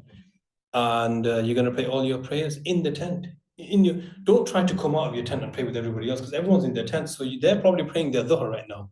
Then they're going to pray asr like this. Then they're going to pray their maghrib and isha, all in their tent. Stay in your tent. Someone's got a microphone. Someone's going to give the iqamah, Allahu Akbar, and that's it. Somebody leaves the prayers done. After the prayers are finished, go back to your area where you're sleeping and just do adhkar, dhikr, adhkar, talbiyah, recite Quran. Do not backchat. Do not talk. Don't look left and right. What you will get tempted. You'll be like, come on, bro, let's go for a walk. Let's go to other tents and find out who else is here for Hajj. All sorts. You'll meet celebrities, by the way. You will. Don't be surprised if you bump into Mufti Menk, if you bump into Sheikh Hablas. I bumped into Sheikh Hablas. Sahih bumped into Mufti Menk. They're there almost every year. So you get tempted. And you take the pictures. But again, remind yourself why you're there. Yawmul Arafah, 9th of Dhul Hijjah. This is the next day now. So those performing Hajj must not fast on Arafah day. Why did they write this? Because everybody back in UK and everywhere around the world, what they're doing on Arafah day, we're fasting. But if you're Hajj, don't fast. You're traveling. You are doing Hajj. Don't try to be like super religious and be like, I'll do Hajj and I'll fast.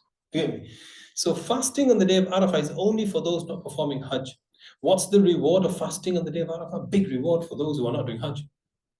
It says, يُكَفِّرُ السَّنَةَ الْمَاضِيَ وَالْقَابِلَةَ, that their previous 1 year sins and their upcoming 1 year sins, 2 year sins are forgiven. So mashallah, that's Allah being nice and kind to us who've not been Hajj. Like, go, you guys fast, get some reward out of these days.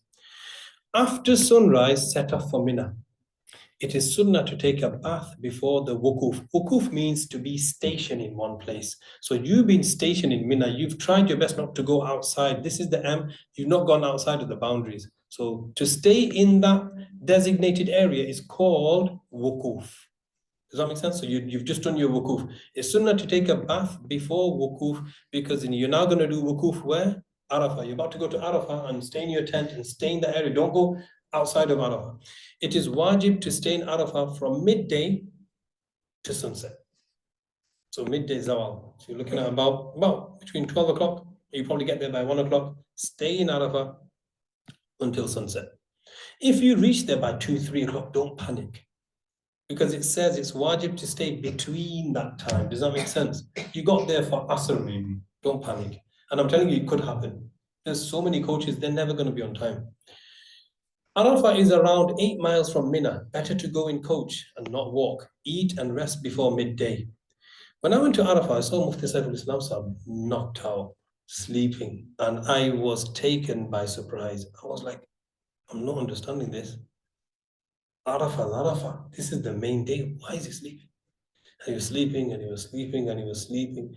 All of a sudden he wakes up for Asr. And everybody else is going to that hill. You know that famous hill, Arafah Hill, where it's filled with... And I'm like, okay, I'm not going to be judgmental. I've come with him. And then he praises Asr. After Asr, he's fully energized. I said, how come you slept? He goes, trust me, this is the time you want to build it. You need that power nap. He's done it for years. Up until COVID, he's been going Hajj every year. So it's like, okay, so I'm going to follow his lead, because I was given energy tablets and stuff like that. Say, have this. Like, forget that. It's the sleep. You don't get sleep. You're not energized. So he slept and he was fully energetic. Now it's like going like the Muzdalifah, and everyone's like, oh, Muzdalifah shattered. It's like, oh, you should have slept then. This is like, and he looked at the fizzy drinks. He goes, people having fizzy drinks. Oh, he warned us. He goes, for the moment, it's going to feel good, but after that, it's going to drain them all that sugar. Right. So engage in worship. Eat and rest. Rest is important. Engage in worship. 15 minutes each for qada, nafal, salah, Quran, dhikr, dua. It is preferable to make dua standing. In Arafah, stand up and make dua. Just outside your tent. Go for it. Facing the Qibla. One must stay within the boundaries of Arafah during this period. So again, where we are now, we've done Mina. We prayed 5 prayers at Mina. Dhuhr, Asr, Maghrib, Isha. And then we prayed Fajr. So that was 5. Then we headed to Arafah, and we're now going to pray Dhuhr, and we're going to pray Asr. We're not going to pray Maghrib. We'll stay for Maghrib, but we won't pray Maghrib. So it is wajib to recite Takbir al-Tashriq once after every fard prayer. Remember, it's the 9th of Dhul-Hijjah. So after every fard prayer, you're going to say, Allahu Akbar, Allahu Akbar, La ilaha illallah, Allahu Akbar, Allahu Akbar, walillahil hamd. So men will recite it loud, women will recite it softly, and it will begin after the Fajr of the 9th. So that's the Fajr while you were still at Mina, by the way. You remember you prayed this in Mina. And to the Asr of the 13th of Dhul Hijjah, total of 23 Salah. Arafah starts here, so make sure you've gone past that sign. And you start your, what's that word called again? Stationary? Wukuf. Remember these terms. You're going to hear these terms again and again. So this is Arafah tents. Now the Arafah tents are less quality than Mina tents. No air condition. Why is that? What's going on? Well, they probably are now. Because you're only there for 2 salahs, Asr and Zuhr and Asr, Maghrib, you're going to check. So they don't tend to give you luxury there. But the very last time they gave these tents when we were there, they started adding some air conditions now as well. This is the place of Arafah, Jabal al-Rahmah, the Mount of Rahmah. So all you can see, everybody, all these people, if you zoom in, they're all in Ihram. Can you see? Do you need to go on this mountain? No. If you're curious and you're like, I want to go, will your dua be accepted even if you stood, let's say, another good 100, 200 meters away in your tent? That's fine. But if you're curious and you want to go there because this is where the Prophet ﷺ stood with the companions, be my guest. But again, be very careful. You could lose your way back to your tent. And then that will take even more longer for everyone to gather and get on their coaches. Right, so Yawm al-Arafah. 9th, what do we do? Dhuhr and Asr to be prayed in their own times. Dhuhr and Asr to be prayed in their own time unless you are in the masjid. If you pray in the masjid, the Imam will read Dhuhr. He'll give 1 adhan and how many iqamas? 2 iqamas. So 1 adhan, 2 iqama. As soon as he gives 1 iqama, he'll pray Salat al-Dhuhr. And then if he prays 4, you pray 4. If he's a musafir, he prays 2, you pray 2. And then he'll say, Assalamu alaikum wa rahmatullah, Assalamu alaikum wa rahmatullah. Then again, Allahu Akbar, Allahu Akbar. Ashhadu an la ilaha illallah. Ashhadu anna Muhammadan Rasulullah. They only say it once, by the way, not like the Hanafi say it twice. Hayya ala salah, hayya ala al-falah, qad qamati salah, qad qamati salah. Allahu Akbar. Now this is Dhuhr time, by the way, and you're standing up for Asr. Only if you're in the masjid. If you're in your tents, what you're going to do? Pray them at your own time. I'm going to highlight this because it has kicked off. I'm warning my brothers and sisters here. In the tent, someone's going to raise their voice and be like, well, let's play Dhuhr and Asr together. And you'll be like, no, I've done the seminar. They're like, what seminar? I read something else. And then it's, what do you do then? You'll be like, okay, if you want to pray together, that's your call. I'm praying separately. You can't force me. So are you in Arafah? You want to cause a fuss? No. That's why it's very, very important. And you'll see one tent doing it together, next door tent's praying it together, this tent full of Hanafi. So they're like, we're praying in our own time. It's only if you're with the Imam, only if you're in the masjid, you pray together. So these seminars are so important. Without a seminar, you going there just following whatever the guide says, and we don't even know if the guide is going to give you which opinion. And you're just going to pray. You're going to come back. Then you can be like, Ustadh, in Arafah, I prayed Dhuhr and Asr together in the tent. Trust me, I've heard people say that. And I was like, this is why you should have attended the seminar. Right? So what happens now? So only Allah knows, you can't go back. Right, so moving on. Engage in personal worship and increase spirituality. Dhikr in Arafah, 4th kalima is really good. La ilaha illallah, wahdahu la sharika lah, lahul mulku wa lahul hamd, wa huwa yuhyi wa yumeet biyadihi al-khayr. Add the extra words. Qul huwallahu ahad, lafzul durood sharif, salawat ala nabi. Standing near Jabal al-Rahmah is desirable. Mustahab, you don't need to go to that mountain. However, it is not necessary to be near it. One may stand anywhere in the plains of Arafah. Climbing the mountain and offering salah on it is not established from the Sunnah, and it is no additional virtue. Yawm al-Arafah. So it is wajib to stay in Arafah until when? Sunset. Now, this has never happened in your life. You're going to stay there. Sun's gone down. When the sun goes down, it's Maghrib time. For the first time in your life, you're not going to pray Maghrib on purpose. Even though it's Maghrib time, you're going to be like, no, I'm not going to pray. Why? Maghrib is not to be prayed in Arafah. Well, you're like, sun's gone down, it's gone down. It's Isha time, I'm still in Arafah. By the way, when it's Maghrib time, you're supposed to now head off to Arafah. But you can't head off to Arafah. You're supposed to head off to Muzdalifah, sorry. But you can't go from Arafah, Muzdalifah, because you're waiting for the coach.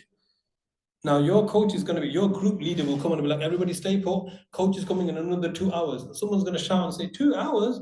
It's going to be Isha by that time. It's like, yeah, so it's like, but I've not prayed my Maghrib. Relax. You're going to pray your Maghrib and Isha in Muzdalifah. These are not normal things. These are things which are out of the ordinary now. So now when you get to Muzdalifah, no tents. You're going to sleep under the sun. Sorry, under the stars. This is a great experience for the young ones, obviously. Sisters have to be a bit careful. They have to find a spot where there's just sisters. That's a bit, I can understand, because they have to be quite careful with making sure no men are watching them sleep and etc. So do not pray Maghrib. Rather pray Maghrib and Isha in Muzdalifah at the time of Isha. So look at that. Do not pray Maghrib. On purpose, you're going to do Khaza. Now, it's not Qada, really, because if the Prophet ﷺ prayed it, then that's your Ada. So you don't call it Qada. Qada is when you missed it, But I just, for a joke, I say you on purposely you make it Qada. Right, so now Muzdalifah, at the time of Isha, you pray. If you get to Muzdalifah early and it's still Maghrib time, you have to wait. Don't pray Maghrib. Wait for Isha time, because that's the time the Prophet ﷺ prayed Maghrib and Isha together combined. With one adhan, one iqamah, you're going to pray. So now, we're now at Muzdalifah. Maghrib and Isha will be performed in the following manner. Now, this is important. If you haven't studied the seminar, you will not have a clue. One adhan and one iqamah followed by fard of Maghrib. Everyone knows how that is so far. Adhan, iqamah, then Maghrib salah. How many rakats? 3. How many? Just 3. While standing, read the takbir at-tashriq. So then you can stand up, Allahu Akbar, the whole takbir. La ilaha illallah, read the entire thing. Offer the true fard of Isha. Wait a minute, you just prayed 3 Maghrib, and now you've gone straight to 2 Isha. What's happened to the 2 Sunnah of Maghrib? So that's a question you should be asking. So you prayed 3 Maghrib fard, now you're praying 2 fard of Isha, then read the takbir at-tashriq again. That's another takbir at-tashriq. And do not pray the Sunnah of Maghrib in between. Pray all the Sunnah and Witr, Nafal of both the Salahs in order. What does that mean? Watch me. I don't know if they can see me online.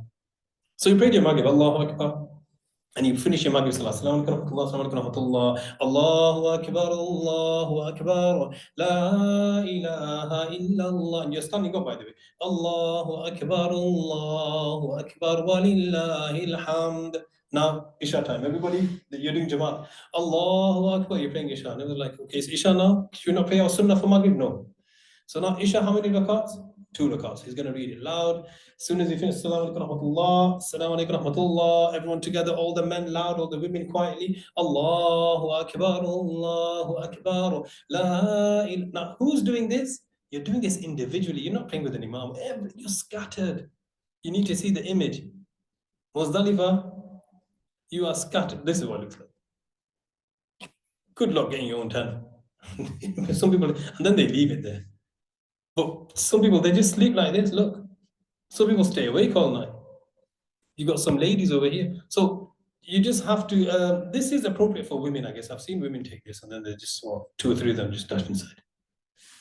But you're in the open. There's toilets here, and boy, is there a long queue in the toilets.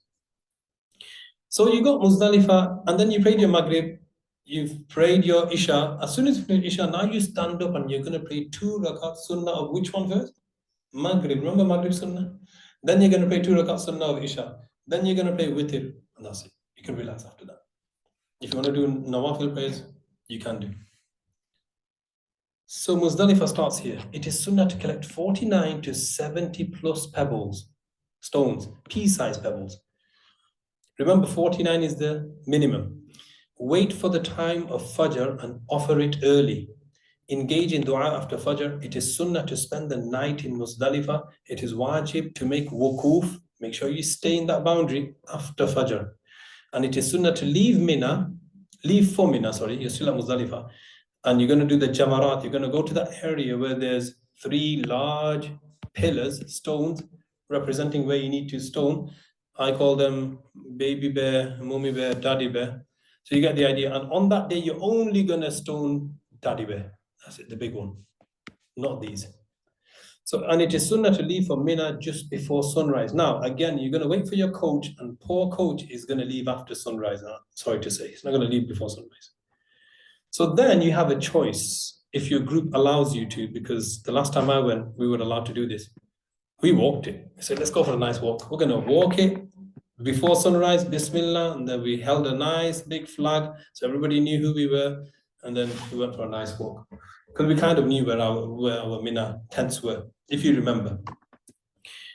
Point to note, stay near your group, don't lose each other. Wait till Isha time to start if you get to Muzdalifah early. If you got to Muzdalifah at Maghrib time, don't pray, wait for Isha time. Ensure there is proper segregation for women. You can either bring your sleeping bag, foldable mat, sleep here. Ensure your phone has sufficient charge. And start collecting the stones. This is still, look, it's only in the open. So now, from Arafah, we went to Muzdalifah. Now from Muzdalifah, you're going to walk. It's a nice walk, by the way. A good 3-mile walk. That's like walking from here to IKEA. It's a nice walk. I wouldn't say it's that bad, and everyone's walking together, so there's plenty of rest. Moving on. Yawm al-Nahar, 10th of Dhul Hijjah. That's the day where I felt it was Hajj, I'll be honest. I was like, right, time for some activity. There are 4 acts to be carried out from the 10th to the 12th of Dhul Hijjah. Number 1, Rami, pelting, 7.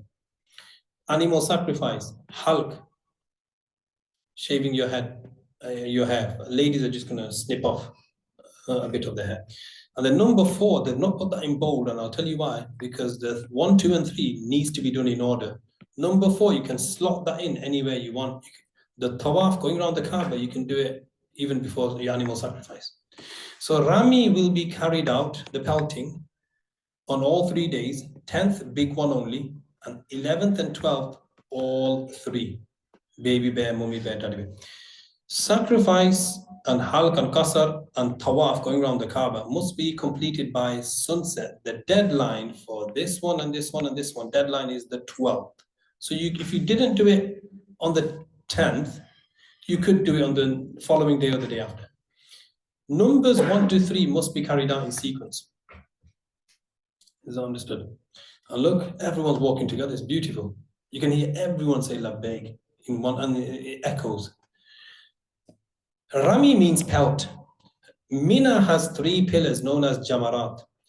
The first one's called Jamaratul Kubra, Jamaratul Wusta, Jamaratul Sughra. Again, if you don't remember, it says it in English: small, middle, big. I call them baby bear, mummy bear, daddy bear. These places indicate the places where the Prophet Ibrahim was tested by Shaitan. And that's what it looks like. Look at that view. 5 floors. So it's, subhanAllah, it's plenty. You are not going to get squashed. There's plenty of space. You can't choose which floor to go on. Automatically, depending on which area you're walking from, if you're Europeans, you'll automatically be escorted and you probably end up on the top or whichever floor. It's already been set. You don't get to choose. This is what it looks like. So if you threw your stone and it just fell here, it's fine. It's counted because your stone's going to roll and it's going to hit this anyway. Can you see how they've done it? So just throw your stone. Don't get upset if it didn't hit the wall. As long as it fell inside, it's fine. That's the view again. Right, so on the 10th, Rami is wajib for both men and women. What's Rami again? Pelting. One should stop the recitation of Talbiyah. No more labbaik. Hajjar labbaik, Allahumma labbaik, shashoi boza shumoi, foila shoitan mara. The moment you do the first throwing, first throw, Bismillah, Allah Akbar, no more, your labbaik dhikr stops there. Who remembers when the labbaik dhikr finishes for Umrah? Remember, I said from Manchester Airport, you wore your Ihram and you did labbaik, Allahumma labbaik. When's that going to stop? When you're going for Umrah, there's no pelting shaitan that day. The moment you see the Kaaba, it stops. Your pelting, your labbaik stops for Hajj when you pelt the first devil. It's not really the devil, it's where the devil's been sighted. It is sunnah to throw with the right hand, say Allahu Akbar. upon each throw. If a pebble lands on the enclosure, it's fine. It is not necessary to hit the pillar. Do not make dua after pelting on this day. So after pelting, there's no dua. It is sunnah to throw one pebble at a time. Don't throw all 7. So you got English signs, it's fine. It clearly says only go for the big one though. Jamaratul Kubra. So on the 10th, only the Jamra Aqaba, the big one, will be pelted 7 times. Before sunrise is disliked. Sunrise midday to midday is sunnah. Midday to sunset, permissible. And after sunset to Fajr time is disliked again. So try to hit this time. Between sunrise and midday, that's a good time to hit the stone. Hit your pelt 7 times. However, if there is delay due to crowds, it's not your fault, then it's fine. You won't be makruh. It must be done by Fajr. That's your deadline. There is no dua after pelting on the 10th. On the 11th, 12th, and if one stays on the 13th of Dhul Hijjah, one will pelt each pillar 7 times. So on the 11th, you pelt all 3. And on the 12th, you pelt all 3. And that's it, your Hajj is finished after the 12th. If somebody says, can I stay 1 extra day? I want to pelt 7 times, all 3 again. You can. That's an option. So there will be a dua after the Rami of the small and middle pillar on the 11th, 12th, and 13th. Animal sacrifice, it is wajib, you must sacrifice an animal. That's part of Hajj, by the way, it's not Qurbani. If you have to give Qurbani, then that's going to be 2 animals then. Remember I said you only give Qurbani if you're not a traveler. You have to find out how early you're going for Hajj. So sacrifice is known as Dammu Shukr. The animal slaughter is usually arranged by the group, so don't worry about it. The group leader might say, just pay me the money, I'll get it sorted, so not to worry. One may slaughter the animal himself or have someone else to slaughter it. Halaq, shaving, is wajib. A person will be free from restrictions of Ihram once they've shaved or cut their hair, trimmed their hair. The prohibitions of intimate relations with one spouse remains, even though he's cut his hair, imposed until the completion of Tawaf al-Ziyarah. So there's an extra condition there. Until you've not gone around the Kaaba 7 times, you can't be intimate with your spouse. Tawaf al-Ziyarah is fard.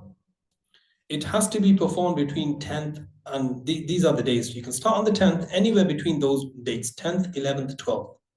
So if you're too tired on the 10th, just have a nice nap, do it the next day, it's fine. It is preferable to perform Tawaf al-Ziyarah after Halq. Even after you've cut your hair and then you want to do Tawaf, you can. Until Tawaf al-Ziyarah is not performed, one cannot be intimate with one's spouse. Every element of Hajj can be performed in one's menses except Tawaf. So women on their menses can do all the Hajj activities except for Tawaf. If a woman cannot perform Tawaf al-Ziyarah due to menstruation, then there is no penalty for her in delaying it, even if its time has passed. So her deadline isn't 12th. She could be like, well, it's now the 15th now, I'm still in Makkah, and I've just become clean, I've had my shower. Can I now go and do Tawaf 7 times? Yes. Special rule just for the ladies. All the rules of Ihram are uplifted after Tawaf al-Ziyarah. One thing I'll advise, no sister should be going to Medina and then catch another taxi back to Makkah. Go Medina late, don't go early. Because if you go to Medina and then you try to come back to Makkah, you're going to have to do another extra Umrah Tawaf because you've gone out of the boundary. Don't go out of the boundary. Try your best, speak to your group leaders and say, can I stay for an extra day or 2? If that can be arranged. Sa'i is wajib during Hajj, elements of Hajj. The preferred time for this is Sa'i after Tawaf al-Ziyarah. If a person performs this Sa'i after Tawaf al-Ziyarah, he will not perform Raml if the first 3 rounds, but no Idtibaa. So this is an extra rule, I'll skip this one. If a person performs this Sa'i after Tawaf al-Ziyarah, he will perform a Raml. Remember Raml?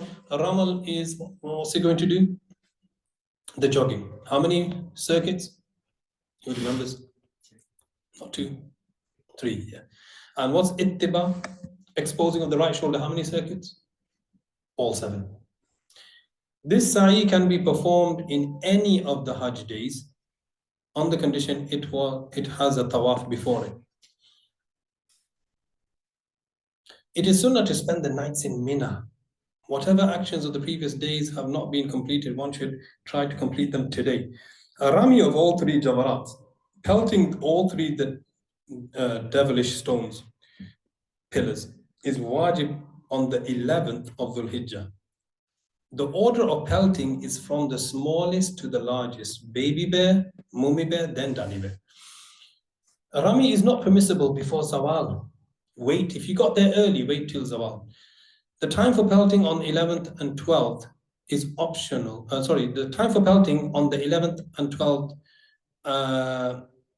and optional 13th is optional, of Dhul Hijjah, is after Zawal.